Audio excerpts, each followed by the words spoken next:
happening one conversation at a time. That's the practical application. Now, this is fundamental, but it's not simplistic. Life, leadership, profitability, sales, it's happening one conversation at a time. But I'm going to respectfully ask you, how many of you, show of hands, have had a conversation in the last 12 months you'd like to redo? I am most excited about teaching people how to confidently and competently navigate their toughest conversations without saying something they regret, giving their power away, or damaging their relationships along the way. I love telling stories. We're hardwired for stories. And so the parable, the story, the acting out really allows audiences to relate and say, oh, this is about me too. 1989, Al Pacino appears on screen as a cop in the famous movie Sea of Love. In the first 10 minutes of the first movie in the series, Jennifer Lawrence cries out in anguish, I volunteer. I volunteer as tribute. January 2nd, Pasadena, California, the Rose Bowl. Michigan State Spartans versus UCLA Bruins. Tension is in the air. It has been an epic battle. The score is tied 14-all. There are 7 seconds left on the clock. As a keynote speaker, it's really important to be inspirational, but I'm also a big believer in practical application. I do not want you to walk out of the room without knowing exactly what to say, how to say it, and when to say it. We focus on a solution. He said most of us walk in, most leaders, we talk about weaknesses, we talk about what's not working, we say, why can't you just do your job, why can't you just comply?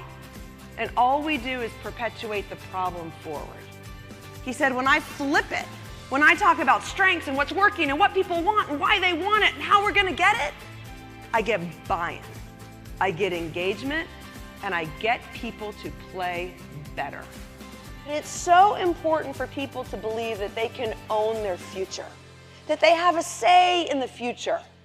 And this is what separates the good leaders from the brilliant leaders. When you show up at a conversation and you've got 1 or 2 better questions in your back pocket, you're going to change the quality of the conversation. Well, then based on those concerns, what could we start doing today? Bigger, badder, better, and bolder. What could we do more of, better, in addition to ensure that we set ourselves up for success? You know, I really think everyone wants to be understood. I think everybody wants to know that you get me and that you understand me. And I think that everybody wants to show up to that tough conversation and feel confident that it's okay to ask for what you need, or it's okay to draw a boundary, or it's okay to set a new expectation.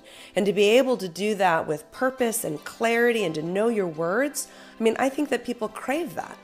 I do like to have fun on stage, and I don't think we should take ourselves too seriously. Life is serious, life is hard, so let's find some humor and some joy and some irreverence along the way.